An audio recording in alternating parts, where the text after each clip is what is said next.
السلام عليكم ورحمة الله وبركاته.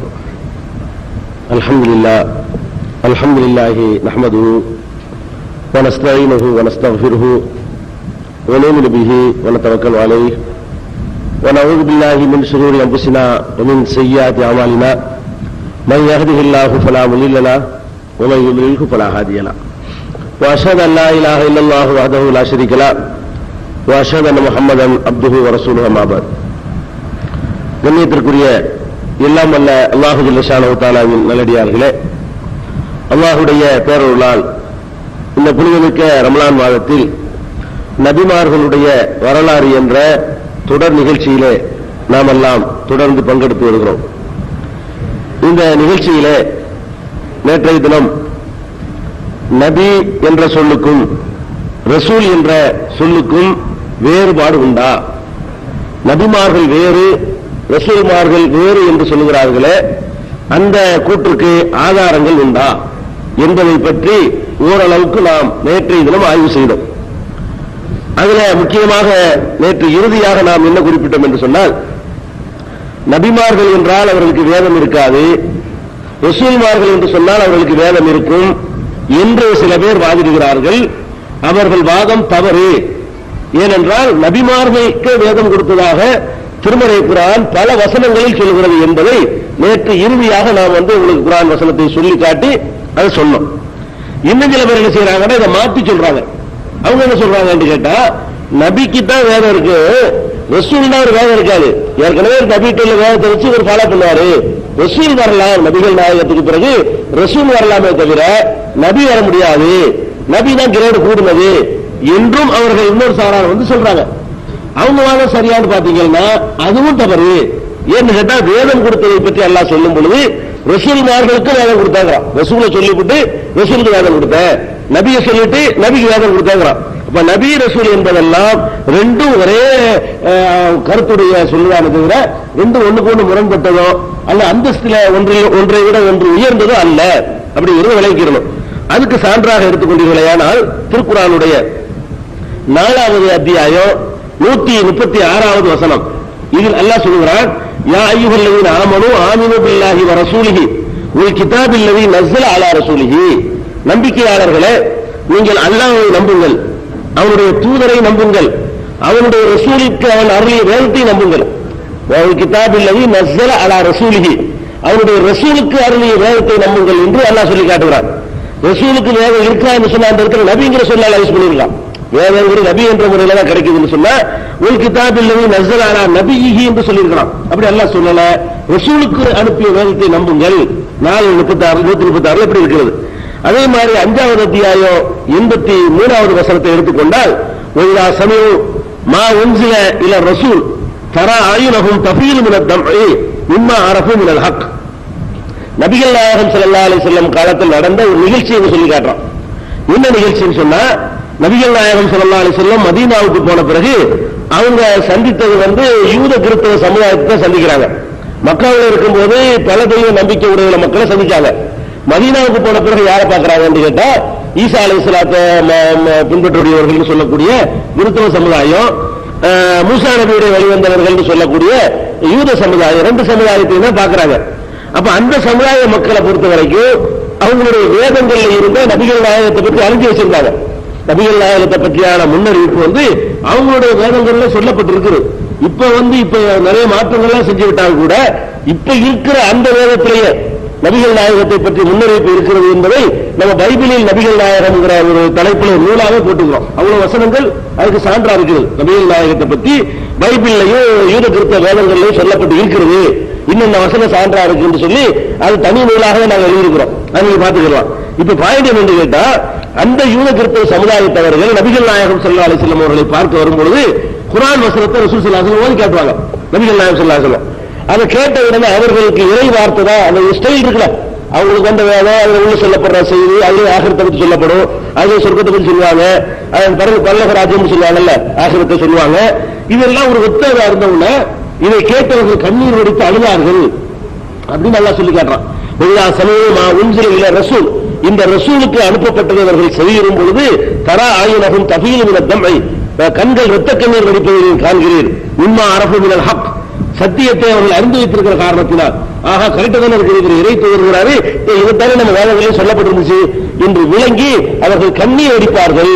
ஒரு பாக்கியத்தெல்லாம் தந்துட்டானே, ஒரு நல்ல ஒரு தூதரை சந்திக்கிற வாய்ப்பை நம்ம கொடுத்துட்டானே என்று சொல்லி அந்த சமுதாய மக்கள் இந்த திருக்குறானை கேட்டு கண்ணீர் வடித்து சொல்றான். பாயிண்ட் என்ன என்று கேட்டால் இதா சமயம் இவர் ரசூல் இவர் நபி இல்ல, ரசூலுக்கு அருளப்பட்டதுங்கிறான். நபிக்கு அருளப்பட்டதுன்னு சொல்லல. ரசூலுக்கு அருளப்பட்ட வேதம் என்று சொல்வதில் இருந்த நபிக்கு வேதம் அருள்ற மாதிரி ரசூலுக்கு வேதம் அருளப்படும். ரசூல் என்ற சொல்லுக்கு வேதம் இல்லாதவர் என்று அர்த்தம் கிடையாது என்று விளங்கிக் கொள்ளலாம். அதே மாதிரி 9வது அத்தியாயத்தில் 97வது வசனத்தை எடுத்து பார்த்தீங்கன்னு சொன்னா அல் ஆராபு அஷத்து குஃப்ரன் வ நிஃபாகா வ அஜிது அல்லா யஅலமு ஹுதூதமா அன்ஸலல்லாஹு அலா ரசூலிஹி. நபிகள் நாயகம் ஸல்லல்லாஹு அலைஹி வஸல்லம் அவர்களை சுத்தி இருந்த கிராமவாசிகள் இருக்காங்களே, அவங்க ரொம்ப நிராகரிப்பா இருக்கிறாங்க, ரொம்ப 2 வருஷம் போடுறாங்க.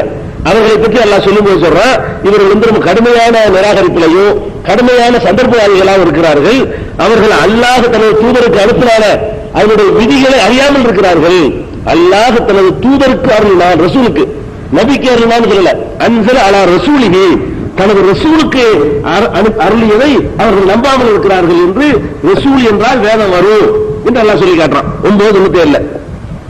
அதே மாதிரி 5:44 எடுத்துக்கிட்டீங்கன்னா இன்னா அன்ஸல்னா தௌராத், தௌராத்தை நாம் அருளினோம், ஹுதன் நேர்வழியாக அறிந்தோம், ஃபிஹா ஹுதன் நூறு அதில் ஒளியும் இருக்கிறது, யஹ்குமு பிஹன் நபியூன அதை வைத்து பல நபிமார்கள் தீர்ப்பளித்தார்கள் போது ரசூலுங்கிறது அந்தஸ்தாயிருது. ஒரு வேதத்தை பிந்தி வந்த நபிமார்கள் எல்லாம் ஃபாலோ பண்ணாங்க என்று அல்லாஹ் சொல்வதன் மூலமாக ரசூல் என்றால் வேதம் கொடுக்கப்பட்டவர் என்ற கருத்து தருகிறது. இப்ப ரெண்டையும் இணைத்து வைத்து பார்த்தோம் என்று சொன்னா நபியை சொல்லும் பொழுதோ நபிக்கு அருளப்பட்ட வேதம் அல்லாஹ் சொல்றான், நபிமார்களுக்கு வேதத்தை கொடுப்பேன்னு அல்லாஹ் சொல்றான். ரசூல்ங்கிற சொல்ல பயன்படுத்தும் பொழுது என்ன சொல்றான்னு கேட்டா அவர் வேதம் கொடுத்த ரசூலுக்கு அருள ரசூலுக்கு அருளப்பட்டது என்று அல்லாஹ் குறிப்பிடுகிறார். அதனால நபி என்று சொன்னாலும் ரசூல் என்று சொன்னாலும் அவர் வேதம் கொண்டு வரணும், அல்லாஹ்வுடைய செய்தி என்று ஒன்றை கொண்டு வந்து மக்கள் மத்தியில் வைத்து அந்த செய்தியின் அடிப்படையில் உரசி பார்க்க வாய்ப்பு கொடுக்கணும். நான் குர்ஆனையே மெய்ப்படுத்த வந்திருக்கிற தூதர் என்று ஒரு சொன்னார்னா போய் சொல்றார். நான் குர்ஆனையே மெய்ப்படுத்த வந்த நபின்னு ஒருத்தர் சொன்னார்னு சொன்னா அவர் போய் சொல்கிறார். நீ நபியாவே இரு, நீ ரசூலாவே இரு, நபி வர முடியாது, 2வது பேசுவோம். நீ நபியாவே இருந்துட்டு ரசூலாவே இருந்துட்டு உன்னுடைய வேதம் எங்க? நபினா வேதம் இருக்க வேண்டும், அதை கொண்டு வா. ரசூல் என்ற நபிகள் நாயகத்துக்கு பிறகு நபி என்று நிறைய பேர் வாதித்தாங்களே, ஒருவரும் வேதம் கொண்டு வரல. அவங்க என்ன பண்ணாங்கன்னா இந்த சமுதாயத்துக்குள்ள இருந்துகிட்ட குழப்பம் உண்டாக்குறதுக்காக வேண்டி இந்த குர்ஆனை மெய்ப்பிக்க நான் வந்திருக்கிறேன், நீ என்ன மெய்ப்பிக்கிற? குர்ஆன் தான் கேமரா வரைக்கும் இருந்து மெய்ப்பிச்சுட்டு இருக்கிற, அல்லாட்டும் என்ன பண்ணி வாங்கி தர போற? குர்ஆன் இருக்குது, நாங்க தாழ்வாத்து விளங்கிட்டு போக போறோம், நீ என்ன எக்ஸ்ட்ரா வந்து குர்ஆனை வச்சுட்டு வழக்கம் சொல்ல போற அப்படின்னு கேட்கக்கூடியவர்களாக நம்ம இருந்தோம்னு சொன்னா இந்த புதுசா நபி ரசூல்ங்கிற சித்தாந்தங்கள்லாம் வராம இருக்கும். இது நம்ம விளங்கிக் கொள்ளணும்.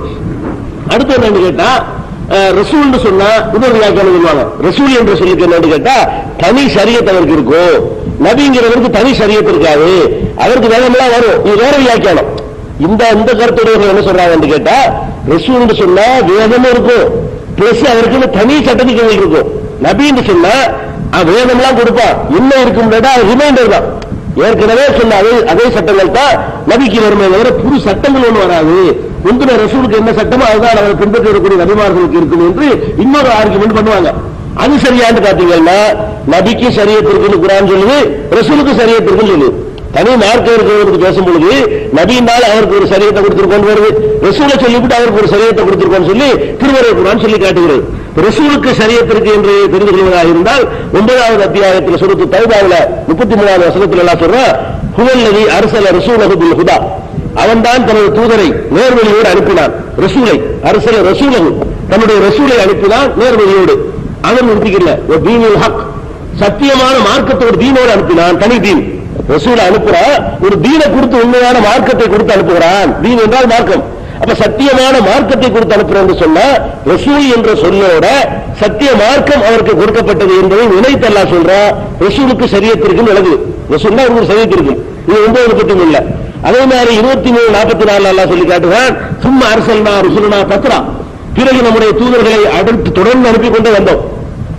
குல்லமா ஜா உம்மத்தன் ரசூலுஹா, ஒவ்வொரு உம்மத்துக்கும் சமுதாயத்திற்கும் அவர்களுக்குரிய தூதர் வரும்பொழுதெல்லாம் அவர்கள் கஸபூஹு, அவரை மறுத்தார்கள் அப்படின்னு சொல்லி காட்டுறான். ஒவ்வொரு உம்மத்துக்கு ஒரு தூதர் தான். உம்மத்துனா சமுதாயம், சமுதாயம் தனி மார்க்கம். ஒரு சமுதாயத்துக்கு ஒரு தூதர் வரும்பொழுதெல்லாம் அவங்க பொய்ப்படுத்தினாங்க, நம்ம மறுத்தார்கள் என்று அல்லாஹ் சொல்லி காட்டுகிறான். அப்ப ரசூல் என்றவருக்கு மார்க்கம் கொடுக்கப்படுகிறது. ரசூல் வந்தவுடனே அவர் ஒரு தனி சமுதாயமாகிறாரு, அவரும் அவரை ஃபாலோ பண்ணக்கூடியவர்களும் தனி சமுதாயமாகிறாங்க, தனி மார்க்கம். அந்த கருத்து இங்கிருந்து விளங்குகிறது. இதே கருத்து 16வது அத்தியாயத்தில் 36வது வசனத்திலையும் உலகத் பாசனா ஃபீக்குல் உம்மத்தின் ரசூலன், ஒவ்வொரு உம்மத்துக்கும் ஒரு ரசூலை நாம் அனுப்பினோம், ஒவ்வொரு உம்மத்துக்கும் ஒரு ரசூலை தூதரை அனுப்பினோம் என்று சொல்லி காட்டுகிறார். எல்லா சமுதாயத்துக்கு ரசூல் அனுப்பியிருக்கோங்க. அப்ப எல்லா சமுதாயத்துக்கு எச்சரிக்கை செய்யாம எச்சரிக்கை செய்வோர் அனுப்பாம இருக்கிறது நல்லா சொல்லி காட்டுறான். அப்ப தூதர் என்று சொல்லக்கூடியவர் யாருன்னு கேட்டா நபி தான். நபின்னு சொல்லக்கூடியவர் யாருன்னு கேட்டா ரசூல் தான். இதை வித்தியாசப்படுத்துறதுக்கான எந்த ஒரு வாய்ப்புமே கிடையாது என்பதற்காக விளங்கிடலாம். அதே மாதிரி அல்லாஹ் சொல்லி காட்டுறான் 17வது அத்தியாயத்தில் 15வது வசனத்தில் சொல்லி காட்டுகிறான், உமாக்குன்னா அஸீபீன ஹத்தா நபாஸ ரசூலா, எந்த ஒரு சமுதாயத்தை நம்ம அழிக்கிறதா இருந்தா ரசூலை அனுப்பாம நம்ம அழிக்க மாட்டோம். ஒரு தனி மார்க்கத்தை கொடுத்து விட்டு அவர் மூலமா போதனை செஞ்ச பிறகு அவங்க ஏற்றுக்கொள்ளாமல் இருந்தால் தான் அனுப்பமே தவிர எச்சரிக்கை செய்கிற ஆளை அனுப்பாம யாரும் அனுப்பவில்லை அப்படின்னு சொல்லி அந்த ரசூலுக்கு ஒரு மார்க்கத்தை கொடுத்து அனுப்புவேன், அவர் வந்தால் ஒரு சமுதாயமா உருவாகி போயிடும் அப்படிங்கிற கருத்தை அல்லாஹ் சொல்லி காட்டுகிறான். அதே மாதிரி இன்னொரு இடத்துல 10:47 அல்லாஹ் சொல்லி காட்டுகிறான், ஒரு குல்லி உம்மத்தின் ரசூல், ஒவ்வொரு சமுதாயத்துக்கும் ஒரு ரசூல் இருக்கிறார்கள். சமுதாயம் தான் ரசூல் இருக்கணும், ஒரு சமுதாயம் தான் ரசூல் இருக்கணும். அவங்களுடைய ரசூல் வந்த பிறகு அவர்களுக்கு முடிவில் நீதியான தீர்ப்பளிக்கப்படும் சொல்லி காட்டுறான். 10:47 சொல்லி காட்டுறான். அப்ப இதெல்லாம் என்ன காட்டுன்னு கேட்டா, ரசூல் என்று வந்தவருக்கு சரியத் இருக்கும், ரசூல் வந்தவருக்கு அவருக்கு ஒரு மார்க்கம் இருக்கும். ரசூல் வந்தவன ஒரு உம்மத் ஆகிக்கிறோம், அவர் பின்பற்றக்கூடியவர்கள் தனி சமுதாயம் ஆகிக்கிறோம்னு சொன்னா தனி சரியத்தை கொண்டு வர்றாங்கன்னு விளங்குது. ரசூலுக்கு தான் இப்படி இருக்குதா, நபிக்கு அதே மாதிரி இருக்குது. ரசூலுக்கு இருக்கிற மாதிரி எடுத்துக்கணும்னு சொன்னா நபியை எடுத்து பார்த்தோம்னா என்ன செய்யும், அதே மாதிரியான கருத்துல வருகிறது. திருக்குறான்ல 7:157 எடுத்துக்கிட்டீங்கன்னா நபிகள் நாயகத்தை சொல்லும்போது அல்லதீன எத்தபியூன அர் ரசூலன் நபிய, அவர்கள் இந்த நபியையும் இந்த ரசூலை பின்பற்றுகிறார்கள் என்று ரசூல் ஸல்லல்லாஹு அலைஹி வஸல்லம் அவர்களை இரண்டாவது அல்லாஹ் சொல்றான். ரசூல் ஸல்லல்லாஹு அலைஹி வஸல்லம் அவர்களை நபி என்ற வார்த்தையும் சேர்த்து ரசூல் என்ற வார்த்தையும் சேர்த்து ஒரே வசனத்துல அல்லாஹ் சொல்லி காட்டுகிறான். அதே மாதிரி என்ன செய்யறான்னு கேட்டா 7:158 அல்லாஹ் சொல்லி காட்டுகிறான், ஃபஆமினு பில்லாஹி, அல்லாஹ்வை நம்புங்கள், ரசூலிஹி, அவருடைய தூதரை நம்புங்கள், அந்நபியி, நபியை நம்புங்கள், ரசூலை நம்புங்கள், நபியை நம்புங்கள், ரெண்டு கிரேடா அல்லாஹ் சொல்லி காட்டுறான். இப்ப ரசூலுங்கிறது அவங்கதான், நபிங்கிறது அவங்கதான், அவங்கதான் ரசூலாவும் இருக்கிறாங்க, அவங்க நபியாவும் இருக்கிறாங்க. இப்ப ரெண்டுமே ஒரு ஆளுக்கு உள்ளதுதான் என்பதை இதுல இருந்து விளங்கிக் கொள்றத பாக்குறோம். அதே மாதிரி 19வது அத்தியாயம் 54வது வசனத்துல சொல்லும் பொழுது இஸ்மாயில் நபி அல்லாஹ் சொல்லி காட்டுறான், ஒதுக்குறுகள் கிதாபி இஸ்மாயில், இந்த வேதத்தில் இஸ்மாயிலை பற்றி நினைவு கூறுகிறார்கள் சொல்லிட்டு, இன்னஹுக்கான சாபிக்கல் தான், அவர் வாக்குறுதியை நிறைவேற்றக்கூடியவராக இருந்தார், கான ரசூலன் நபியா, அவர் ரசூலாவும் நபியாவும் இருந்தார். இஸ்மாயில் நபி இருக்கிறாங்களே, அவங்க ரசூலாவும் இருந்தாங்க நபியாவும் இருந்தாங்க. ஒண்ணு காட்டுறான், ரசூல்னா நபிதான், ரசூல்னா அங்க வாங்கினாரு, நபினா கொடுத்தாரு. ரசூல் சொன்னா அல்லாஹ்விடம் செய்தி வாங்கின வகையில் அவர் மெசஞ்சர் செய்தி வாங்கியிருக்கிறார். மக்களுக்கு சொன்ன வகையில் அவருக்கு என்ன பேர், நபி அறிவிப்பவர். இப்ப நபினா அறிவிப்பவர், ரசூல்லா செய்தியை பெற்றவர், ரெண்டு ஒருவராக தான் இருப்பாரு. அறிவிக்கிறவர் செய்தியை பெற்றுதான் அறிவிப்பாரு, செய்தியை பெறாத அறிவிக்க முடியாது. அதனால ரெண்டு டியூட்டி, ரெண்டு காரியத்துக்கு தான் அந்த பேரை தவிர ஒரு ஆள் நபியா இருந்தா கண்டிப்பா ரசூலா இருப்பார், ரசூலா இருந்தா நபியா இருப்பார். அதுதான் இந்த வாசம். அதே மாதிரி மூசா நபியை பற்றி சொல்லும்போது அல்லாஹ் சொல்றான், ஒதுக்குறுகள் கிதாபி மூசா, இந்த வேதத்தில் மூசாவை பற்றி நினைவு கூறுகிறார்கள் சொல்லிட்டு, இன்னஹுக்கான முஹ்லஸன் கான ரசூலன் நபியா, அவரும் ரசூலா இருந்தார், நபியா இருந்தார் என்று 19வது அத்தியாயத்தில் 51வது வசனத்தில் சொல்லி காட்டுகிறார். இதுல இன்னும் தெளிவா சொல்வதாக இருந்தால், மூசா அலைஹிஸ்ஸலாம், ஹாரூன் அலைஹிஸ்ஸலாம் ரெண்டு பேரும் ஒரு சமுதாயத்தை அனுப்பப்படுறாங்க, ஒரு சமுதாயத்தை அனுப்பப்படுறாங்க. மூசா நபிக்கு வேலை வரும், இவர் பேச தெரியாது, மூசா நபிக்கு கொஞ்சம் பேச்சு ஆற்றல் குறைந்தவர், கொஞ்சம் திக்குவாய் அவருக்கு. அப்ப ஹாரூன் அலைஹிஸ்ஸலாம் அவர்கள் சப்போர்ட்டுக்காக வேண்டி எல்லாம் சேர்த்து கேட்டு அனுப்பி வைக்கிறான். ரெண்டு பேரும் போய் அவன்கிட்ட என்ன சொன்னாங்க கேட்டா, ஃபிரௌன்கிட்ட சொல்றான், அல்லாஹ் ஃபகூலா, நீங்கள் ரெண்டு பேரும் போய் ஃபிரௌன்கிட்ட சொல்லுங்கள், இன்னா ரசூலா ரப்பிக்க, நாங்கள் இரண்டு பேரும் உமது இறைவனுடைய இரண்டு தூதர்களாக வந்திருக்கிறோம், ரசூலா வந்திருக்கோங்கிறாங்க. இவங்க எப்படி ஒருத்தர் தான் ரசூல், ஒருத்தர் நபி. இவங்க ஆர்குமெண்ட் பிரகாரம் ரசூல் வேத வாங்கினார்ல மூசா, அவர் தான் ரசூல், இவர் சைடு சப்போர்ட் தானே, இவர் நபின்னு சொல்லணும். ரெண்டு பேரும் சேர்த்து என்ன சொல்றான், ஹாரூனுக்கு தனி வேதம் கொடுக்கப்படவே இல்லை, மூசாவுக்கு கொடுத்த வேதத்தை சைடு சப்போர்ட் தான் பண்ணாரு. அவரை சொல்லும் பொழுது அல்லாஹ் என்ன வார்த்தை யூஸ் பண்றான்னா ரசூலுங்கிறான். இப்ப கூலா ரெண்டு பேரும் போய் சொல்லுங்கள், இன்னா ரசூலா ரப்பிக்க, நாங்கள் ரெண்டு பேருமே அல்லாஹ்வுடைய ரசூல்மார்களா வந்திருக்கிறோம், ரெண்டு பேரும் சொன்னா சொல்றான். இவங்க ஆர்குமெண்ட் ஒரு ஆள் தானே சொல்லணும், ரெண்டு பேரும் சொன்னதுல இருந்து ரெண்டு ஒண்ணு விளங்குது, ரசூலுங்கிற ஒண்ணுதான், நபிங்கிற ஒண்ணுதான், ரெண்டுக்கு டிஃபரெண்ட்லாம் ஒண்ணு கிடையாது. அதே மாதிரி இந்த கருத்து எங்க இருக்குன்னு கேட்டா 36வது அத்தியாயத்துல 16வது வசனத்துல இருக்குது இது. அப்ப இது 20:47 இருக்குது, தாகாவுல இந்த கருத்து இருக்கிறது. அப்ப இதெல்லாம் எதுக்கு சொல்றோம்னு கேட்டா, நபிகள் நாயகம் ஸல்லல்லாஹு அலைஹி வஸல்லம் அவர்களுக்கு பிறகு நபியும் வர இயலாது, ரசூல் வர இயலாது, ரெண்டு ஒண்ணுதான் விளங்கிக்கிறது.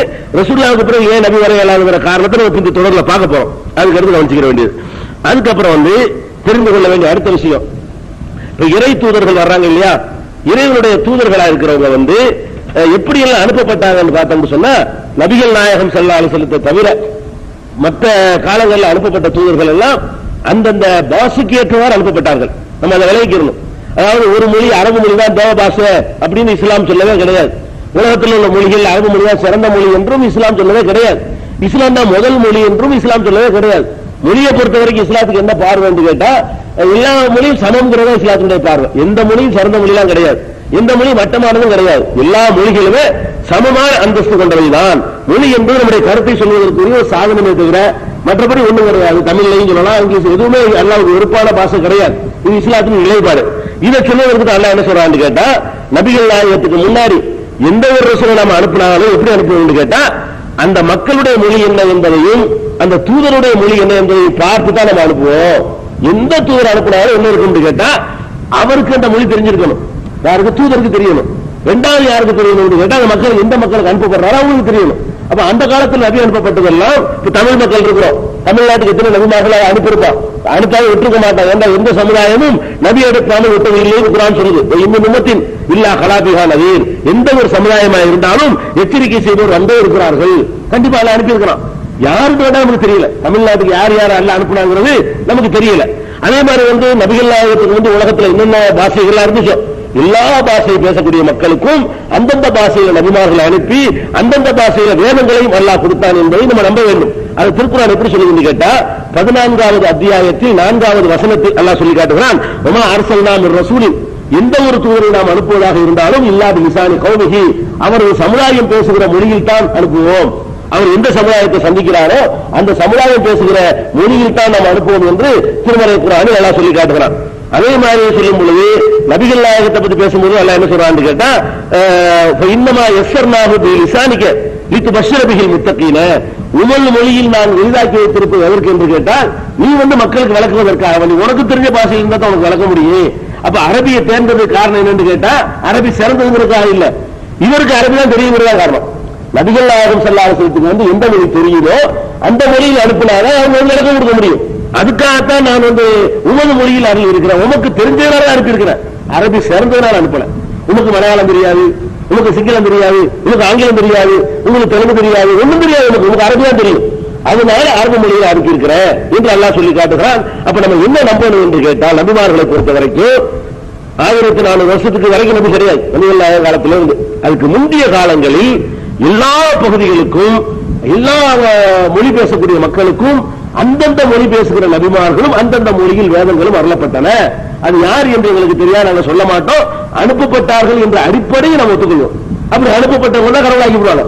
அப்படி அனுப்பப்பட்டவர்களை தான் செய்வாங்க, அல்லாஹ் மட்டும் வணங்குவோம் அவங்க சொன்னவங்க அவங்க இறந்து போன பிறகு அவங்கள கடவுளாக்கக்கூடிய அம்சங்கள் எல்லாம் இப்படிதான் உருவாச்சு உலகத்துல. அப்ப இறை தூதர்களாக அனுப்பப்பட்டவர்கள் தான் இறைவனாக ஆக்கப்பட்டார்கள் என்பது இஸ்லாத்தின் நிலைப்பாடு. அப்ப இப்படி நீங்க நம்பணும். எப்படி நம்பணும்?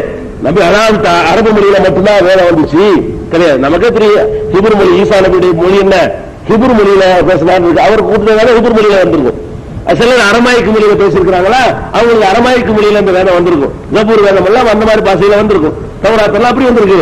அப்ப அவங்களுக்கு என்ன பாஷை தெரியுதோ அந்த பாஷையில் இறை தூதர்கள் அனுப்பப்படுவார்கள் என்பதை நபிமார்கள் வரலாறு தெரிவதற்கு முன்னாடி இந்த அடிப்படை வழங்கிக் கொள்ளணும். அப்ப நபிகள் நாயகம், அப்ப ஒரு கேள்வி உங்களுக்கு வரும், இப்ப நபிகள் நாயகம் ஸல்லல்லாஹு அலைஹி வஸல்லம் அவங்களை மட்டும் உன்னத எல்லா மொழிக்கும் வர்ற மாதிரி செய்ய வேண்டியதானே அப்படிங்கிற மாதிரி சந்தேகம் வருமையானால் அது நிறைய பேர் கேட்பாங்க. அதே அரபி மட்டும் தேர்ந்தெடுக்கணும் சிறப்பா, உலகத்துக்குலாம் ஒரு தூதர் அனுப்பும்போது அரபு மொழி வந்து பெருசா தேர்ந்தெடுக்கணும் என்ற மாதிரி கேட்டாங்கன்னு சொன்னா அதுக்கு என்ன பதில் இஸ்லாம் சொல்லுது? அது விளைவிக்கிறது மக்கள் கேட்பாங்க, முஸ்லீம் அல்லாத மக்கள் கேட்பாங்க. அதுக்கு என்ன இஸ்லாத்தினுடைய பதில் என்னன்னு கேட்டா, ஒரு மொழியில உலகத்துக்குலாம் அனுப்பக்கூடிய நேரத்தில் ஏதாச்சும் ஒரு மொழியில தான் அனுப்ப முடியும். சரி வச்சுக்கிறோமா, அரபியில் அனுப்ப வேணாம். தமிழ்நாட்டில் பிறந்த ஒரு ஆளை தேர்ந்தெடுத்து அவரை இறை தூதர் ஆக்கி அவருக்கு தமிழ்ல வேற ஒரு தோல் வைக்கல, அப்ப என்ன கேள்வி கேட்பாங்க? மற்ற மொழிக்காரன் அந்த கேள்வி கேட்க, எந்த மொழியில் அனுப்பினாலும் வேற ஒரு மொழிக்காரங்க கேள்வி கேட்பாங்க. எல்லாரும் கேள்வி கேட்காத முறையில் எப்படி செய்ய முடியும்? யாரும் செய்ய முடியாது. அப்ப ஏதாச்சும் ஒரு மொழியில தான் அனுப்ப முடியும். ஒரு உலகத்துக்கெல்லாம் ஒரு தலைவர் அனுப்பும் பொழுது, உலகளாவிய சமுதாயத்துக்கு வழிகாட்டு அனுப்பும் பொழுது ஒரு மொழியில் அனுப்புனா மொழிபெயர்ப்பு தெரிஞ்சுக்கிறாங்க. பெரிய விஷயம் கிடையாது. மொழிபெயர்க்கிற பெரிய விஷயமா? அரபு நாட்டுல விசா வந்தா நம்ம 4 பேர் தெரிஞ்சு விசாரிச்சு தெரிஞ்சுக்கிறதான செய்யறோம். அரபில் இருக்கு நம்ம தூக்கியா போட்டுருக்கிறோம். அப்ப கோர்ட்ல இருந்து இங்கிலீஷ்ல சம்பந்தம் வந்தா நம்ம போய் வாங்கி தெரிஞ்சுக்கிறதான செய்யறோம். அந்த மாதிரி அடிப்படைதான். அதனால நபிகள் நாயகம் ஸல்லல்லாஹு வந்து அரபியில அனுப்புறதுக்கு அரபு மொழி சிறப்பு காரணம் நினைக்கிற கூடாது. எல்லா மொழி முந்தின மொழி கூட இருந்து சொல்ல போலாம். அரபு மொழி இப்ராஹிம் நபி இஸ்மாயில் நபி தான் அந்த அரபு நபி கூட்டத்தார கத்துக்கிட்டாங்க. இப்ப இஸ்மாயில் நபியுடைய லாங்குவேஜ் கூட அரபு மொழி இல்ல. அதுக்கு பின்னாடி அரபு மொழி உருவாகுது என்று நீங்க செயல் புகாரிலே பார்க்கலாம். அப்ப அரபு மொழி என்பது ஒரு பிந்தின மொழி தான். தமிழ் அளவுக்குலாம் பல ரொம்ப ஒரு பழைய காலத்து இலக்கியம் கொண்டதெல்லாம் இல்ல.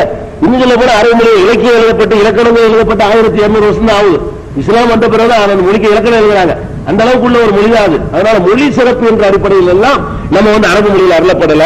அந்த எந்த ஏரியாவுக்கு எல்லாம் அனுப்ப நினைக்கிறாரு அந்த ஏரியா, யாரை அனுப்ப நினைக்கிறாரு அவரு, எல்லாத்தையும் கணக்கு பண்ணி இவருக்கு அரபு தான் தெரியும், இப்படி அரபில் அனுப்புவோம் அப்படின்னு அனுப்பிட்டா அது உலகளாவிய அளவுக்கு உள்ள ஒரு வேகம். இப்படி நம்பணும். இது ஒரு அடிப்படையான விஷயம். அடுத்து என்ன ரசூல்மார்களை நம்ப வேண்டிய விஷயம் அடுத்து என்னன்னு கேட்டா, ரசூல் அனுப்புறது இல்லையா, ஒரு வழிகாட்டுவதற்கு ஒரு சமுதாயத்தை தூக்கி அனுப்புறோம். பெரும்பாலும் ஒரு ஆள் போதும். ஒரு ஆள் வழிகாட்டுறதுக்கு ஒரு கட்டத்தில் ஒரு டைம்ல ஒரு தூதர் போதும். அல்லாஹ் என்ன செய்யறாங்க, இந்த மரபையும் கூட உடைச்சிருக்கா சில நேரங்கள்ல. பெரும்பாலும் ஒரு சமுதாயத்துக்கு ஒரு தூதர் அனுப்பிட்டாலும் சில சமுதாயத்துக்கு சில காலங்கள்ல ஒரே நேரத்தில் 2 தூதர்களை அனுப்பிவிடுவான். ஒரே மக்களுக்கு ஒரே சமயத்துல ஒரே ஊருக்கு 2 தூதர் 3 தூதர்கள் எல்லாம் என்ன செய்யறாங்க, அனுப்பி வைக்கிறான். அவர்கள் கண்ட எதிர்ப்பை பார்த்துவிட்டு அவர்கள் பக்கபலமா இருப்பதற்காக வேண்டி என்ன எல்லாம் ஹிக்மத்தை நாடுனாலும் அதுக்கு நம்ம சொல்லப்படவில்லை. ஆனால் அனுப்பி இருக்கிறான் என்று சொல்லப்பட்டிருக்கிறது. ஒரு சமுதாயத்துக்கு 1க்கு மேற்பட்ட தூதர்கள் அனுப்பப்பட்டிருக்கிறார்கள் என்பதை நம்பது. ஒரு சமுதாயத்துக்கு ஒரு தூதர் என்பது பெரும்பான்மையாக உள்ளது. பெரும்பாலும் ஒரு சமுதாயத்துக்கு ஒரு தூதர், சிறுபான்மையாக ஒரு சமுதாயத்துக்கு 2-3 தூதர் எல்லாம் அனுப்பப்பட்டிருக்கிறார்கள்.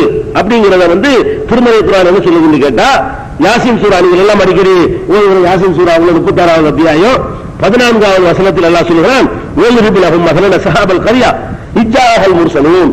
அதாவது அந்த கிராமவாசிகளுடைய வரலாற்றை அந்த மக்களுக்கு சொல்லி காட்டுகிறார். ஒரு கிராமத்தை சொல்லி அல்லாஹ் சொல்லி காட்டுறான். அந்த கிராமவாசிகளின் வரலாற்றை அந்த மக்களுக்கு சொல்கிறாக. இது ஜாஅல் முர்ஸலூன். அந்த சமுதாயத்திற்கு பல தூதர்கள் வந்தார்கள். அந்த சமுதாயத்திற்கு பல தூதர்கள் வந்தார்கள் அப்படின்னு அந்த 13வது வசனம் ஆரம்பிக்குது. பல தூதர்கள் என்ன நினைச்சுக்கல, ஒரு ஆள் மூத்தா போய் நினைக்கிறாங்களே, பல தூதர்கள் வந்தார்கள். அவர் வந்திருப்பாரு, அவர் இறந்திருப்பாரு, இன்னொரு ஆள் அனுப்பியிருப்பார், அவர் இறந்திருப்பாரு, இன்னொரு ஆள் அனுப்பியிருப்பார். அப்படி பல தூதரா இருக்குமோ என்று நீங்கள் நினைத்தால் அப்படி இல்லைன்னு அர்த்த வசனம். அப்படி இல்ல, ஒரு டைம்ல தான் என்று திருக்குறான் சொல்லுது. இது அரசல்னா இலைஹி முஸ்லைனி, முதலில் 2 பேரை அவர்களுக்கு அனுப்பினோம். முதல்ல என்ன செஞ்சோம், 2 பேரை அனுப்பினோம். கல்லபூகுமா, அந்த 2 பேரையும் பொய்யர் என்று சொன்னார்கள். மூன்றாவதை கொண்டு அவர்களை பலப்படுத்தினோம். 2 பேரை ஆல்ரெடி அனுப்பிட்டோம், நம்ப மாட்டேன்ட்டாங்க. இன்னொரு ஆளை தூதரை அனுப்பி 3 பேர் சேர்ந்து மெசேஜ் சொல்லுங்க அப்படின்னு சொல்லி 3வது நபரை கொண்டு அவர்களை வலுப்படுத்தினோம் அப்படின்னு யாசின் சூராவுல 14வது வசனத்தில் பார்க்கலாம். 3 பேரை சேர்ந்து போய் சொன்னாங்க, இன்னா இலைக்கும் முர்ஸலூன், நாங்கள் அல்லாஹ்வுடைய தூதர்களாக உங்க இடத்துல வந்திருக்கிறோம் என்று 3 பேரும் சொன்னார்கள் அல்லாஹ் சொல்லி காட்டுகிறான். அப்ப ஒரு கட்டத்தில் ஒரு டைம்ல ஒரு சமுதாயத்துக்கு 3 தூதர்கள் அனுப்பப்பட்டிருக்கிறார்கள் என்று நம்ம பார்க்கிறோம். அது ஒன்றும் குழப்பம் கிடையாது. இது அப்படி வந்திருக்கிறது. ஒரு சமுதாயத்துக்கு ஒரு கட்டத்தில் இளைஞர் ஹுக்குமத்துக்காக வேண்டி அல்லாஹ் அப்படி செஞ்சிருப்பான். அதே மாதிரி ஒரு சமுதாயத்துக்கு பல தூதர் அனுப்புறது எடுத்துக்கொண்டது இல்லையானால் மூசா நபி ஹாரூன் நபி நம்ம கூட சொல்லியிருக்கோம் இல்லையா, மூசா நபி ஹாரூனை எல்லாம் தூதரை அனுப்பி வைக்கிறார். ஒரு சமுதாயத்துக்கு தான் ஒருவர் பிரச்சாரம் பண்றாரு, ஒரு பக்கபலமா இருப்பார், ஒரு எடுத்து சொல்வார், ஒருத்தர் வழியை வாங்குவார்.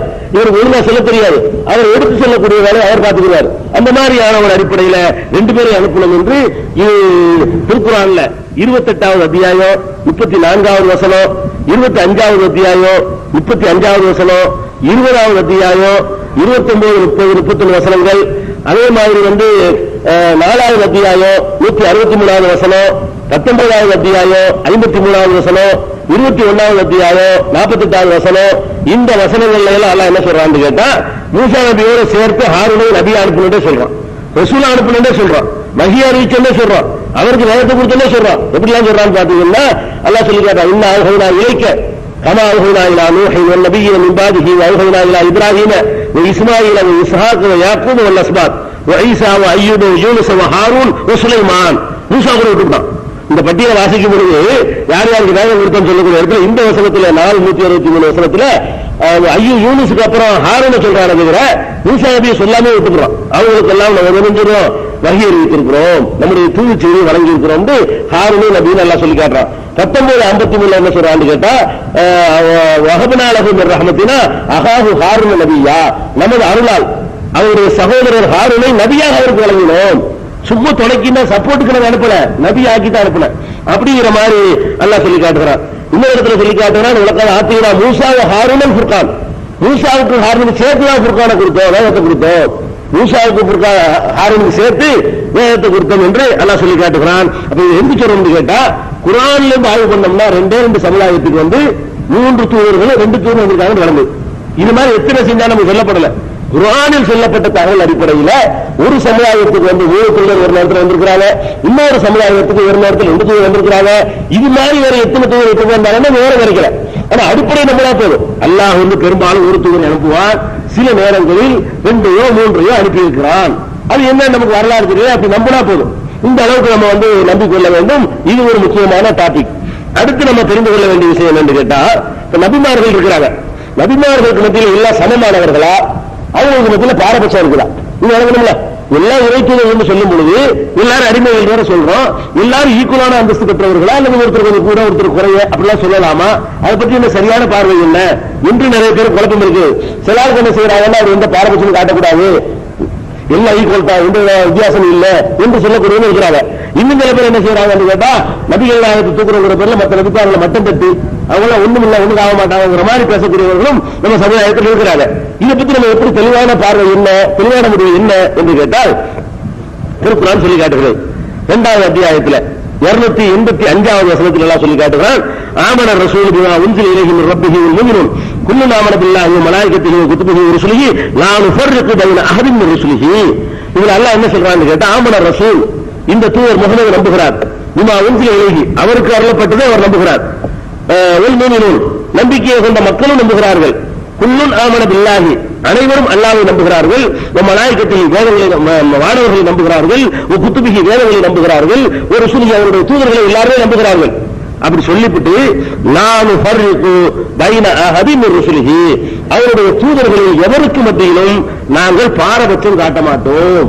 நம்மள அல்லாஹ் சொல்ல சொல்றோம், தூதர்களுக்கு மத்தியில என்ன பண்ணக்கூடாது, பாரபட்சம் காட்டக்கூடாது, எல்லாம் சமந்தான். அதனால எந்த தூதர்களுக்கு மத்தியிலையும் நாம் பாரபட்சம் காட்ட மாட்டோம் என்று சொல்லுங்கள் என்று திருமறை குர்ஆன்ல 2வது அத்தியாயத்துல 285 அல்லாஹ் சொல்லி காட்டுறான்.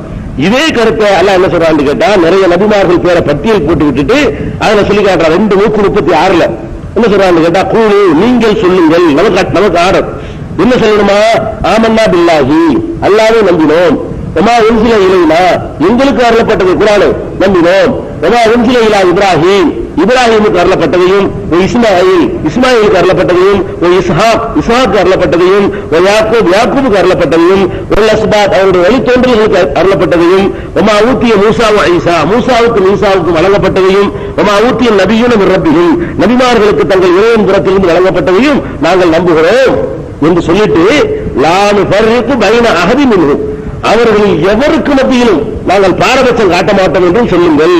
நம்ம சொல்றோம் அல்லாஹ் என்ன செய்யணும், மூசாவுக்கு ரசூலுல்லாஹ் பாரபட்சம் காட்டலாமா?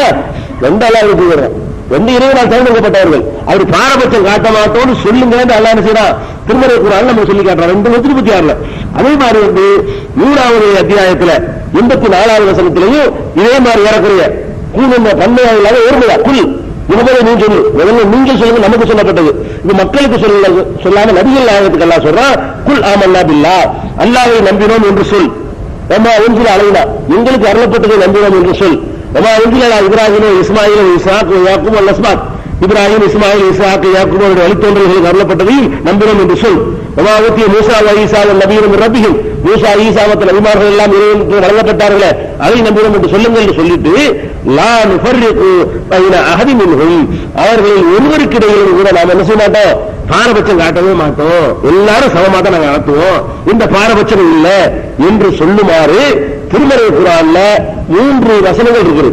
நபிமார்களுக்கு மத்தியில பாரபட்சம் காட்டக்கூடாது, எல்லாருமே சமந்தான் சொல்லப்படுது. அப்படி சொல்லிட்டு இன்னும் பாரபட்சம் காட்டக்கூடாதுக்கு ஹதீஸை சொல்ல போறதா இருந்தா சில ஹதீஸ், ஒரு ஹதீஸ் சொல்லுவோம், நபிகள் நாயகம் ஸல்லல்லாஹு அலைஹி வஸல்லம் காலத்துல ஒரு யஹூதி யூதர் ஒரு முஸ்லீம் ரெண்டு பேருக்கும் சண்டை. என்ன சண்டைன்னு கேட்டா, அதாவது மூசா தான் வந்து எல்லாத்தையும் விட சிறந்தவர் அப்படின்னு யூதர் சொல்றாரு. முஸ்லீம் என்ன பண்றாங்க, எல்லாத்தோட சிறந்தவர் அப்படிங்கிறாரு. சண்டை நடந்தது முஸ்லீம் என்ன அறிஞ்சுட்டார். என்ன சொல்ற, நீ வந்து மூசா நபி வந்து நபியோட பிரியா நினைக்கிறீங்கன்னு சொல்லிட்டு இவர் என்ன முஸ்லீமா இருந்தவரு அவர் யூதர் கள்ளத்தில் அறிஞ்சு விடுறாரு. அறிஞ்ச உடனே நபிகள் நாயகம் ஸல்லல்லாஹு அலைஹி வஸல்லம் அவர்கள்ட்ட வழக்கு வருது. இந்த மாதிரி விஷயம் என்னப்பா நடந்தது, இந்த மாதிரி சொன்னாரு அறிஞ்சுட்டேன் அப்படின்னு சொல்றாரு. அப்ப நபிகள் நாயகம் சொல்றாங்க, அப்ப சொல்றாங்க, லா துஹய்யிரூனி அலா மூசா, மூசாவை விட மேலா சிறப்பித்து விட்டுட்டு பேசாதீங்க. ரசூலுல்லாஹ் சொல்றாங்க, லா துஹய்யிரூனி அலா மூசா, மூசாவை விட என்னை வந்து சிலாகித்து பேசிவிடாதீர்கள். ஏன் பேசுகிறார்கள் சொல்றேன்னு கேட்டா ஒரு காரணத்தையும் சொல்றாங்க. இன்னன் நாச யுஸ்அகூன யௌமல் கியாமா, நியாய தீர்ப்பு நாளையில மக்கள் எல்லாம் மூர்ச்சித்து விழுவார்கள். மூர்ச்சித்து எழுப்பப்பட்டவுடனே ஒரு மூர்ச்சியாக விழுந்துருவாங்க. விழுந்த உடனே மூர்ச்சி தெளிகிறவர்கள அதோடு சேர்ந்து நான் வந்து மூர்ச்சியை தெளிவேன். தெரிஞ்சிட்டு பார்த்தவங்க சொன்னா நான் தான் முதல்ல மூர்ச்சியை தெளிப்பேன் நினைச்சிட்டு பார்த்தா எனக்கு வந்து மூசா நினைச்சிருப்பாரு.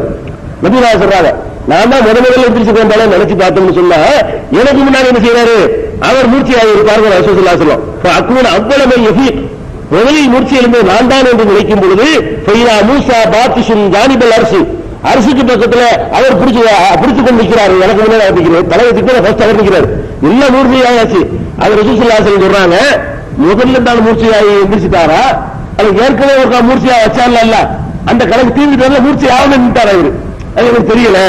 ஏற்கனவே ஒரு அல்லா காட்டுறாருங்க, எனக்கு காட்டுண்டாரு, மலைக்கு எல்லாம் காட்டல, மூர்ச்சித்து விழுந்துட்டாரு. இந்த மூர்ச்சித்து விழுகிற ஒரு காரியம் நடந்து போயிட்டதுனால இப்ப வந்து எல்லாரும் மூர்ச்சித்திலுமே உருவான இருந்துட்டாரா அல்லது இருந்துட்டு எனக்கு வந்து எந்திரிச்சிட்டாரு, அது எனக்கு தெரியல. ரசூலுல்லாஹ் சொல்றாங்க, ஆன்மீக விஷயம் இருந்தா கூட வகி இல்லாம சொல்ல முடியாது. இது என்ன காரணம் தெரியலங்கிறாங்க. ஆனா இது மட்டும் எல்லாம் காட்டி கொடுத்துருவாங்க. முதலில் எழுந்திருவோம் ரசூலுல்லாஹ் முன்னாடி யார் நிற்பா, மூசா நபி நிற்பாங்க அப்படிங்கிறது இருக்குது.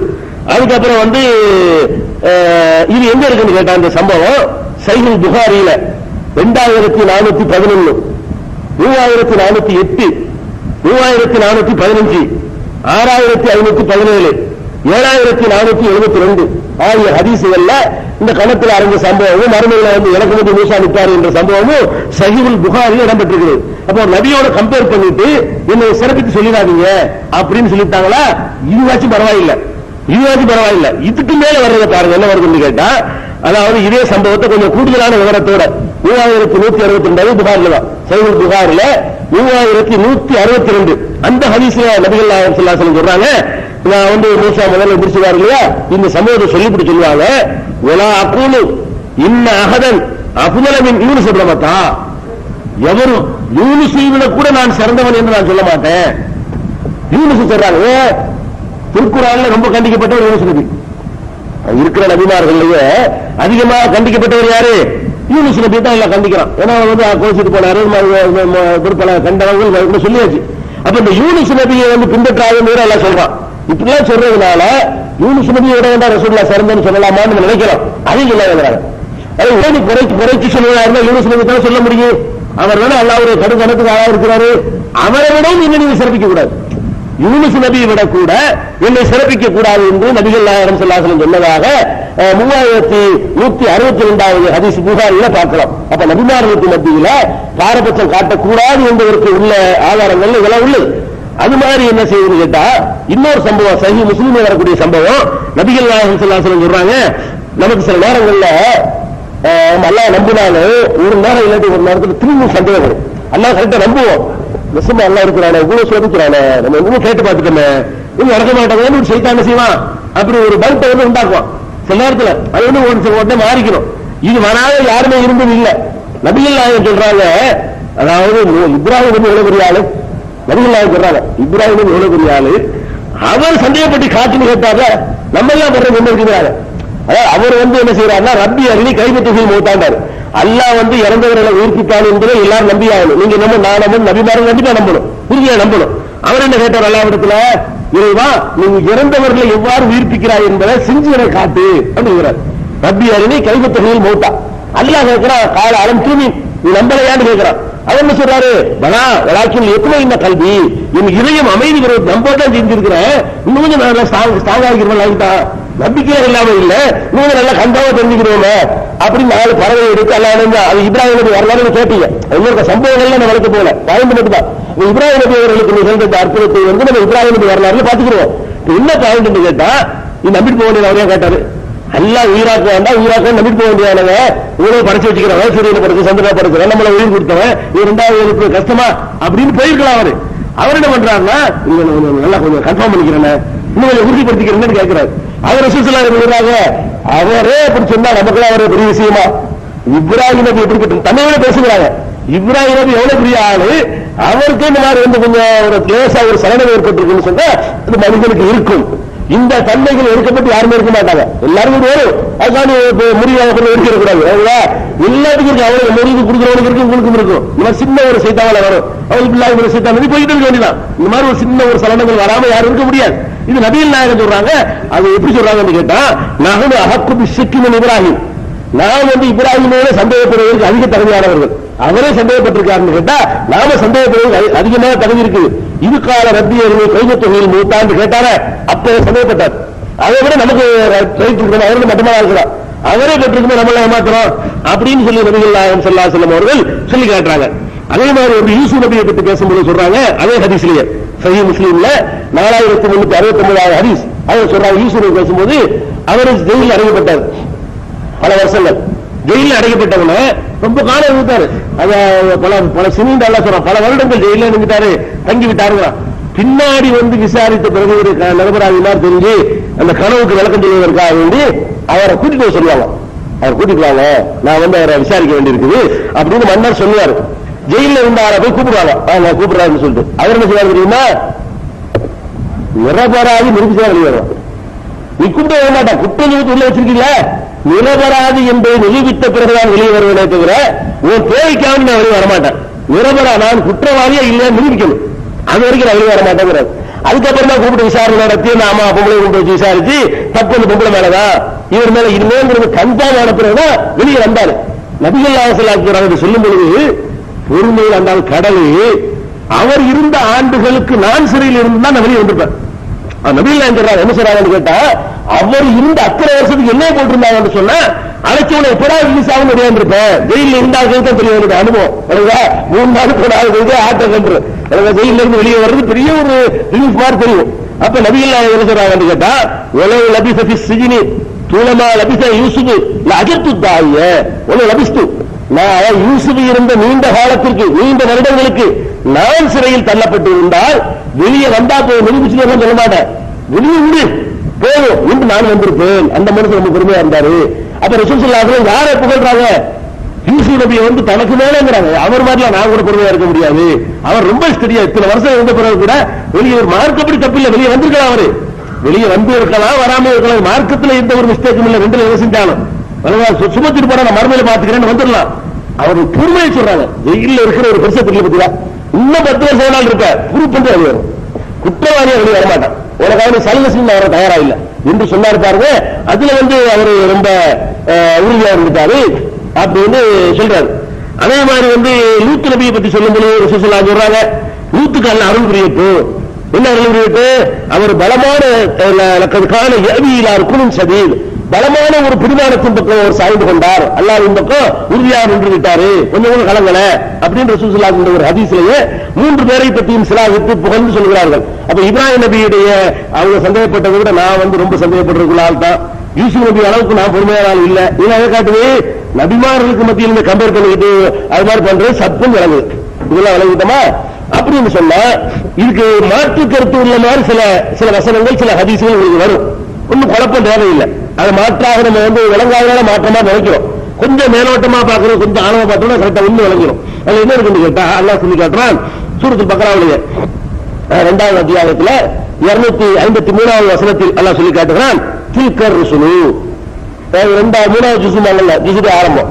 தில்கர் ருசுலு இந்த தூதர்கள் இருக்கிறார்களே அவர்களை ஃபல்லல்னா பாலஹும் அலா பாலின் ஒருவரை விட மற்றவருக்கு நாம் சிறப்பு வழங்கியிருக்கிறோம், எல்லாத்தையும் சமமாக்கல. அதான் வருகிறோம் நம்ம இல்லைன்னு இருக்கிறதுல இப்ப என்ன வருதுன்னு கேட்டா எல்லாம் சமம் இல்ல, ஒருவரை விட ஒருவருக்கு நாம் சிறப்பளித்திருக்கிறோம். அது எப்படி சிறப்பளித்திருக்கிறோம் விவரம் கூட அல்லாஹ் சொல்றான். மின்ஹும் மன் கல்லம் அல்லாஹ், அவர்களில் அல்லாஹ்வோடு பேசியவர்களும் அல்லாஹ் யாரிடத்தில் பேசினானோ அப்படிப்பட்டவர்கள் அவர்கள் இருக்கிறார்கள். மூசா நபி அல்லாஹ் பேசலாம், வேற யார்ட்டையும் நேரடியா பேசல, வஹி மூலம் ஜிப்ரீல் மூலமா தான் பேசலாம், இதயத்துல கருத்துக்களை போட்டு எல்லாம் பேசலாம். எப்படி பேசல? நேருக்கு நேராக பேசல, மூசா நபி இடத்துல பேசினார். அதை சொல்லி காட்டுறான். இந்த சிறப்பு கொடுத்திருக்கிறோம். ஒரு ஆளுக்கு என்ன பண்ணிருக்கிறோம்? நாமளே டைரக்டா பேசி நடத்திருக்கிறோம் அப்படின்னு சொல்லி காட்டுகிறான். ஒரு அபாபாவகம் தரஜாத், சிலருக்கு வேறு சில தரஜாக்களை அந்தஸ்துகளை நம்ம வந்து உயர்த்திருக்கிறோம். ஆத்தைனா ஈசப்ன மரியமல் பையினாத், மரியமுடைய மகன் ஈசாவுக்கு ஏராளமான அவர் கொடுக்கல, யாரும் கொடுக்கல. மரியமுடைய மகன் ஈசாவுக்கு ஏராளமான அத்தாட்சிகளை அற்புதங்களை நாம் கொடுத்திருந்தோம் அப்படின்னு சொல்லிட்டு அல்லாஹ் சொல்லிக்கிட்டு வர்றான். இது வந்து 2:253 இதுல வந்து என்ன விளங்குதுன்னா, எல்லா நபியும் சமமானவர்கள் இல்லைன்னு விளங்குது, பாரபட்சம் இருக்குது அப்படிங்கிறது விளங்குது. அதே மாதிரி வந்து 17வது அத்தியாயத்தில் 55வது வசனம் சூரத்துல் இஸ்ரா, பனி இஸ்ராயீல்ங்கிற சூராவுல 55வது வசனத்தில் அல்லாஹ் சொல்கிறான், ரப்புக ஆலமு பிமன் ஃபிஸ் ஸமாவாத்தி வல் அர்த், வானங்களிலும் பூமியிலும் உள்ளவர்களை பற்றி உமது இறைவன் நன்றாக அறிந்தவன் அப்படின்னு சொல்லிவிட்டு, வலக்கத் ஃபல்லல்னா பாலன் நபியின் அலா பாலின், சில நபிமார்களை விட நாம் சிறப்பித்திருக்கிறோம் அல்லாஹ் சொல்லி காட்டுறான். முதல் ரசூலை சொன்னான், இப்ப நபியை சொல்றான். ரசூல்மார்களில் சிலரை சிறப்பித்திருக்கிறோம் சொல்றான். இங்க என்ன சொல்றான்னா, நபிமார்களில் எல்லாம் ஒண்ணு, நபிமார்களில் சிலரை விட சிலரை சிறப்பித்திருக்கிறோம். அப்ப என்ன அர்த்தம்? எல்லா நபி ஈக்குவல் இல்ல. இந்த 2 வசனம் என்ன சொல்லுதுன்னா, 17:55 2:253 வசனங்களும் சொல்வது என்னன்னு கேட்டா, நபிமார்களுக்கு மத்தியில பாரபட்சம் இருக்கிறது விளங்குது. மற்ற இதுக்கு வந்து சொன்ன சான்றுகள் என்ன காட்டுதுன்னு கேட்டா, பாரபட்சம் இல்ல அப்படி சொல்லக்கூடாதுன்னு விளங்குது. இது எப்படி நம்ம எடுத்துக்கொள்வது? ஒரு குழப்பமும் இல்ல. அதாவது நபிமார்களை பற்றி பேசும்பொழுது கம்பேர் பண்ணி பேசுறது பாருங்க, அதுதான் கூடாது. அதாவது ரசூலுல்லாஹ் ஒப்பிட்டு இந்த நேரத்தில் வந்து மூசா வந்து என்ன பண்ணிருப்பாரு தெரியுமா? மாட்டிருப்பாருங்கிறது. ரசூலுல்லாஹ் புகழ்றங்கிற பேர்ல குகையில் இருக்கும்போது மூசா நபி என்ன ரசூலுல்லாஹ் என்ன பண்ணாங்க? லாத்தரசன் இன்னல்லாஹ மானாண்டாங்க, நம்மோடு அல்லாஹ் இருக்கிறான்னு சொன்னாங்க. மூசா நபி என்ன பண்ணாரு? கடல்ல மாட்டிக்கிட்டவன ஏறி விரட்டிட்டு வருவான, இன்னும் மகை ரப்பினார், என்னோடு என் இறைவன் இருக்கான்னு சொன்னார். பாத்தீங்களா ரசூலுல்லாஹ் சிறப்பமான கிராங்க பேசக்கூடாது. என்னோடு என் இறைவன் இருக்கிறான், என்னோடு தனிம்பி பதில் சொன்னாராம். ரசூல் ஸல்லல்லாஹு அலைஹி வஸல்லம் நம்மோடு சொன்னாங்களாம். நம்மோடு இறைவன் இருக்கிறான் எவ்வளவு அழகா ரசூலுல்லாஹ் சொல்லி இருக்கிறாங்க. மூசா நபி என்ன பண்ணாரு? சுயநலமா என்னோடு இறைவன் இருக்கான்னு சொல்லிட்டாரு. அதனால ரசூலுல்லாஹ் இப்படி சொல்லுவாங்க. சில பயான்கள்ல உலமாக்கள் பேசுவதை நம்ம பரதவே கேட்டிருக்கிறோம், புத்தகங்கள் எழுதியிருக்கிறார்கள். இப்படி சொல்லக்கூடாது. ஏன்னு கேட்டா, நபிகள் நாயகம் ஸல்லல்லாஹு அலைஹி வஸல்லம் வந்து இந்த ஒரு தடவை நம்மோடுன்னு சொன்னாலும் ஏராளமான தடவை என்னோடு சொல்லியிருக்கிறாங்க. என்னோடு என் இறைவன் இருக்கிறான்ங்கிற சொல்ல வந்து நிறைய தடவை நபி ஸல்லல்லாஹு அலைஹி வஸல்லம் பயன்படுத்திருக்காங்க. ஒரு இடத்துல அப்படி நீங்க காட்ட முடியும். மூசா நபி நம்மோடு சொல்லி நிறைய தடவை பயன்படுத்தியிருக்கிறார். அதனால இதெல்லாம் நேரத்தில் சொல்லக்கூடிய ஒரு வார்த்தைகள். இதை வைத்துக் கொண்டு என்ன செய்யக்கூடாது?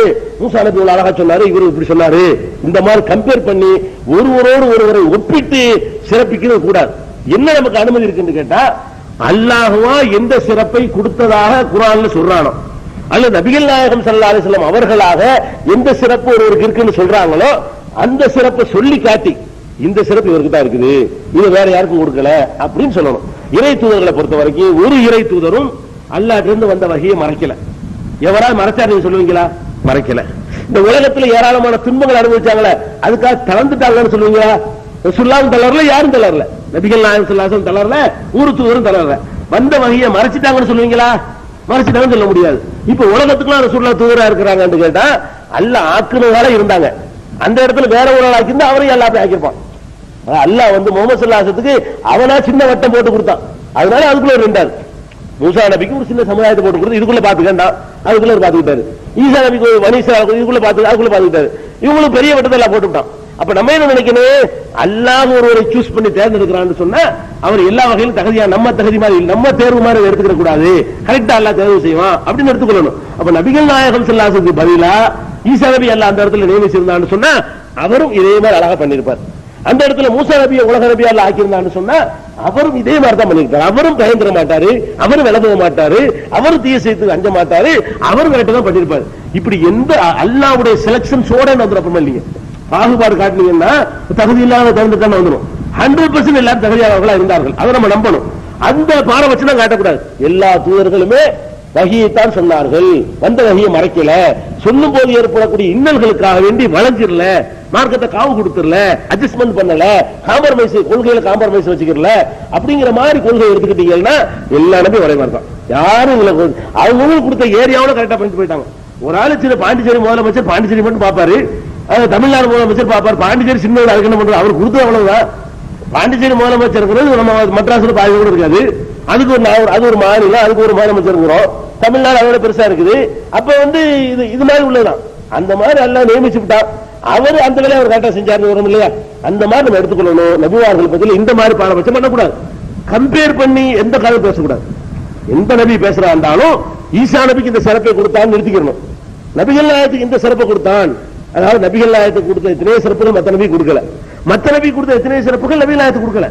எல்லா சிறப்பும் உங்களுக்கு தான் நினைக்க கூடாது. இப்ப தந்தை இல்லாமல் பிறக்குதல் என்று எவ்வளவு பெரிய சிறப்பு. மனித விந்தை அவருக்கு இல்லை இல்ல, அது ஒரு எக்ஸ்ட்ராவான ஒரு தூய்மை தானங்க. விந்துல இருந்து பிறக்கிறதை விட ஒரு எக்ஸ்ட்ராவான மூலப்பொருளை பெட்டியில தூய்மையா போயிருதுல, அப்படியான தூய்மையில அவர் பிறந்திருக்காருன்னு சிறப்பு ரசூலுல்லாஹ் கொண்டா. வேற யார் அதை கொடுத்தா இல்ல, அவ்வளவுதான். அதை அவருக்கு கொடுத்தா நம்பிட்டு போங்க, அதுக்காக வேண்டி இவருக்கு ஒண்ணும் இல்லைன்னு சொல்லக்கூடாது. இவங்க யாரும் என்ன கொடுத்தா உலகத்துக்கு நபியாக்கணும், அந்த சிறப்பு சொல்லிட்டு போக வேண்டியதான். இவங்களுக்கு என்ன பண்ண, உலகளாவிய மார்க்கத்தாக்கணும், கியாமத் வரைக்கும் அவங்களுடைய வேதத்தை பாதுகாத்து வச்சா அது மாதிரி எவ்வளவு சிறப்புகள் இவங்களுக்கு இருக்கிறது. இப்படி நம்ம சொல்வதற்கு மார்க்கத்துல அனுமதி இருக்கிறது. இப்படி எடுத்துக்கொண்டோமே ஆனால் பாருங்களேன், குர்ஆன்ல சொல்றான், குல் ஸதகல்லாஹ் ஃபத்தபியு மில்லத்த இப்ராஹிம் ஹனீஃபா. அல்லாஹ் உண்மையை சொல்லிவிட்டான், இப்ராஹிம் மார்க்கத்தை நீ பின்பற்றுங்கிறான். இப்ப என்ன வழங்குது, இப்ராஹிம் தான் நம்ம நபிகள் நாயகத்துக்கு முன்மாதிரி வழிகாட்டின்னு வழங்குது. இந்த சிறப்பை ஒத்துக்கணும். நபிகள் நாயகமே யாரைத்தான் ஃபாலோ பண்ணணும், இப்ராஹிம் நபியை தான் பின்பற்றணும், அது வழங்குது. நம்மள கூட தொழுகையில நீங்க துவா செய்றீங்க, என்ன துவா செய்றீங்க, அத்தஹியாத்துல ஸலவாத் செய்றீங்கல்ல, ஸலவாத்துல துவா தானே, என்ன துவா செய்றீங்க, அல்லாஹும்ம ஸல்லி அலா முஹம்மதின் வ அலா ஆலி முஹம்மதின் கமா ஸல்லைத அலா இப்ராஹிம் வ அலா ஆலி இப்ராஹிம் இன்னக ஹமீதும் மஜீத். இது என்ன அர்த்தம், தொழுகைக்குள்ள இருந்து கொண்டு நம்ம இந்த பிரார்த்தனை பண்றோம், இறைவா நீ முஹம்மது நபிக்கு அருள் புரிவாயாக. இதுக்கு அர்த்தம் அல்லாஹும்ம ஸல்லி அலா முஹம்மதின், முஹம்மது நபிக்கு நீ அருள் புரிவாயாக, வ அலா ஆலி முஹம்மதின் முகமது நபியுடைய குடும்பத்தாருக்கு அருள் புரிவாயாக. எது மாதிரி அருள் புரியணும் தெரியுமா, கமா ஸல்லைத அலா இப்ராஹிம், இப்ராஹிம் நபிக்கு நீ அருள் புரிந்த மாதிரி எங்களுக்கு மண்ணுன்னு கேட்கிறோம். இது யாரு இப்ப கூட, இப்ப இந்த விஷயத்துல இப்ராஹிம் நபி மிஞ்சி போயிட்டாரு. நபிகள் நாயகத்துக்கு கேட்கிற துவாவை எப்படி கேட்கிறோம்னு கேட்டா, இப்ராஹிம் நபிக்கு எவ்வளவு அருள் புரிஞ்ச, அவருக்கு பண்ண அருள் யாருக்கு கொடுக்கலைங்க, அவருடைய ஒவ்வொரு செயலையும் நமக்கு மார்க்கமாகிட்டு போயிட்டாங்க. அல்லாஹ் என்ன பண்ணிட்டாங்க, இப்ராஹிம் நபி பொறுத்த வரைக்கும் அவர் கட்டின காபால ஹஜ் செஞ்சுக்கிட்டு இருக்கிறோம். அவருடைய பிள்ளைக்காக தோன்றின ஜம்சம் நீ புனித நீராக இன்னைக்கு முஸ்லீம்களால் கருதப்படுகிறது. அவருக்கு போய் சைத்தான கல்ல எறிஞ்சாங்க, நம்மளுமே அல்ல என்ன செய்யறான், சைத்தான பார்க்காமயே கல்ல எரிஞ்சு சொல்றான். அவர் முன்னாடி ரெண்டு மலைக்கு மத்தியில் ஓடுனதுக்காக நீனு ஓடுகிறான். அல்ல அவர் எப்படி கேரண்டி அல்ல அந்த அந்தஸ்து கிரேட கொடுத்துருக்கான்னு பாருங்க. சபா மருவாக்கு பத்தில அந்த அம்மா ஓடுச்சு அவருடைய மனைவி, அதுக்காக நீனு ஓடு நம்மள. அப்ப எவ்வளவு கிருபன் பாருங்க, அவருடைய ஒவ்வொரு காரியத்தையும் நமக்கு மார்க்கமாக்கி வச்சுட்டாங்க. அவர் பிள்ளையா இருக்க போய் கடைசியில் ஒரு ஆட்டை கொடுத்தான்ல, நரபலியை தடுக்கிறதுக்காக வேண்டி நம்மளே அறுத்துக்கிறாங்க. அதே மாதிரி அவருடைய ஒவ்வொரு சுண்ணத்தையும் நமக்கு மார்க்கமாக்கி வச்சிருக்காங்க. அப்ப இப்ராஹிம் நபி அவர்கள் ரொம்ப சிறந்தவர்கள், இந்த மாதிரி சிறப்பு அவர்களுக்கு இருக்கிறது. இத்தகல்லாஹு இப்ராஹிம கலீலா, இப்ராஹிம அல்லாஹ் உற்ற நண்பராக உற்ற தோழராக ஆக்கிவிட்டான் என்றெல்லாம் நம்ம குர்ஆன்ல பாக்குறோம். அப்ப இதெல்லாம் எதுக்கு நம்ம சொல்றோம் கேட்டா, நபிகள் நாயகம் ஸல்லல்லாஹு அலைஹி வஸல்லம் அவர்களும் மற்ற நபிமார்களும் என்னன்னா எல்லாரும் சமமான முறையில் தான் பணியாற்றினார்கள். யாரும் அல்லாஹ்வுக்கு எந்த குறையும் வைக்கல, யாரும் அல்லாஹ்வுக்கு எந்த துரோகமும் செய்யல, எல்லாம் ஈக்குவல் சொல்லணும். அதே நேரத்தில் ஒருவருடைய சிறப்பை சொல்லும் பொழுது கம்பேர் பண்ணி சொல்லிடக்கூடாது. என்ன பெரிய ஈசா முகமது நிப்பாரா கேட்கக்கூடாது. அவங்க கிறிஸ்தவர்கள் ஈசா நபின்னு சொன்னாலும் அவங்களும் அல்லாஹ்வுடைய தூதர், முகமது ஸல்லல்லாஹு அலைஹி வஸல்லம் அதே மரியாதை இதயத்தில் இருக்கணும். அவங்க கடவுள் மகன் சொல்லியிருக்கலாம், அவங்க தப்பா சொல்லிட்டு இருக்காங்க. அவங்க கடவுள் மகன் சொல்றதுக்காக உங்களுக்கு ஈசா நபி மேல வெறுப்பு வரக்கூடாது. ஈசா நபி யாரு, அவரும் இறைவனால் தேர்ந்தெடுக்கப்பட்ட தூதர். அவரை விளங்காம அல்லாஹ்வுடைய கடவுளுடைய குமாரன் சொல்லிட்டு இருக்காங்க. அவங்க குமாரன் சொன்னதுனால அவர் குறை செஞ்சாரா, அவர் தூதரா குறை வச்சுட்டு போயிட்டாரா, அப்படி யோசிச்சு பார்க்கணும். அதனால ஈசா நபியோடவோ மூசா நபியோடவோ யூனுஸ் நபியோடவோ இப்ராஹிம் நபியோடவோ எந்த நபியோடவோ நபிகள் நாயகத்தை ஒப்பிட்டு பார்த்து பொறுமையில் அவர்கள் அடிக்க முடியாது, பேசக்கூடாது. பொறுமையில எல்லாரும் அது மாதிரி தான் ரசூலுல்லாஹ் இல்லட்டாங்க, என்னை விட யூசுப் பொறுமைட்டாங்க. யூசுப் நபி அவங்களே சொல்லிட்டா சொல்லிக்கலாம்.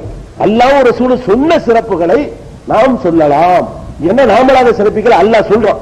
என்ன சிறப்பு, மூசா நபி அல்லாஹ்வோட பேசினா அதையும் சொல்லலாம். இது ரசூலுல்லாஹ் கிடைக்காத சிறப்பு அல்லாஹ் கொடுத்துட்டான், அதுக்காக இவங்களுக்கு ஒண்ணும் இல்லை நினைச்சுக்க கூடாது. இவங்களுக்கு வேற சிறப்பு அல்லாஹ் கொடுத்துருக்கான்.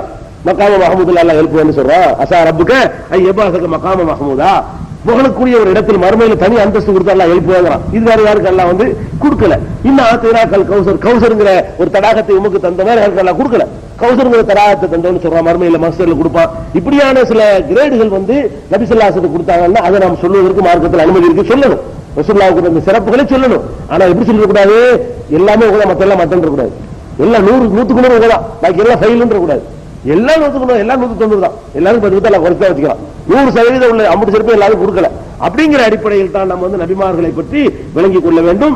இது ஒரு முக்கியமான ஒரு அடிப்படையான விஷயம். அப்ப இப்ப நபிமார்களை பற்றி கம்பேர் பண்ற விஷயத்துல அடுத்தது முக்கியமான விஷயம் என்னன்னு கேட்டா, ஒரு நபிமார்கள் எல்லாம் மனிதரா வந்தார்கள் சொன்னோம். மனிதரா தானே வந்தாங்க, சாப்பிட்டாங்கன்னு சொல்றோம், குடும்பம் நடத்தினாங்கன்னு சொல்றோம், மற்ற மற்ற மனிதர்கள் செய்யற எல்லா வேலைகளையும் செஞ்சாங்கன்னு சொல்றோம். அப்படி ஒருத்தர் வந்துகிட்டு இறை தூதர்னா எப்படி உலகம் நம்பும்? நான் எல்லா வகையிலும் உங்களை மாதிரி நான் இருந்தேன்னு சொன்னா என்ன எப்படி இறைத்துவம் நம்புவாங்க? நான் இறைத்துவம் சொல்றேன்னு வச்சுக்கிறேன் ஒரு பேச்சுக்கு. எல்லா வகையிலும் உங்களை மாதிரி நான் இருக்கிறேன், ஏத்துக்குறாங்களா? இறை தூதர்னா எப்படி ஒரு மனுஷன் நம்புவான்? வானத்துக்கு இறங்கலையா? எங்களை மாதிரி ஒரு தாய் தந்தைக்கு பிறந்து எங்களை மாதிரி சின்ன பிள்ளைல நாங்க செய்யற வேலை நீங்க செஞ்சு எங்க கண்ணு முன்னாடி வளர்ந்து இருக்கிற, அப்ப எப்படி நாங்க இறை தூதர் ஏத்துக்கிறது காப்பாங்க இல்லையா? அதுக்காக வந்து எல்லாம் என்ன பண்றான்னு கேட்டா சில அற்புதங்களை நபிமார்களை கொடுத்து அனுப்புறான். நபிமார்கள் நம்பும் பொழுது, நபிமார்கள் வரலாறு நம்பும் பொழுது சில அற்புதங்களை பற்றி நம்ம நம்பணும். அற்புதம்னா என்ன, எந்த அளவுக்கு செய்ய முடியும், அற்புதம் கொடுத்ததுனால அவர்களுக்கு மனிதத்தன்மை விடுபட்டு போயிடுச்சா, இந்த மாதிரியான விஷயங்களை எல்லாம் இன்ஷா அல்லாஹ் நாம வந்து நாளைக்கு பார்ப்போம். இந்த இது அற்புதங்களை கூட சொல்லுவதற்கு காரணம் என்னன்னு கேட்டா, ஒரு சகோதரர் பேர் வந்து பார்த்த சாரதிங்கிற ஒரு சகோதரர் அமெரிக்காவில், ஆமா அமெரிக்காவில இருந்து அவர் வந்து போன் பண்ணி இந்த மாதிரி பார்த்த நிகழ்ச்சி அருமையா இருக்குது, ஆனா நபிமார்கள் மனுஷனா தான் வந்தான்னு சொன்னீங்க, அப்ப மனுஷன் இப்படி நம்புவான், அத்தாட்சி இல்லாம இப்படி நம்புவான், ஆதாரம் வேணும்ல அப்படின்னு கேட்டாரு. இன்ஷால்லா நாளைக்கு பாருங்க அந்த நிகழ்ச்சியில வரும்போது பதில் சொல்லிடுவோம். எதுக்கு சொல்றேன்னு கேட்டா அந்த மாதிரியான சந்தேகங்கள் வரக்கூடாது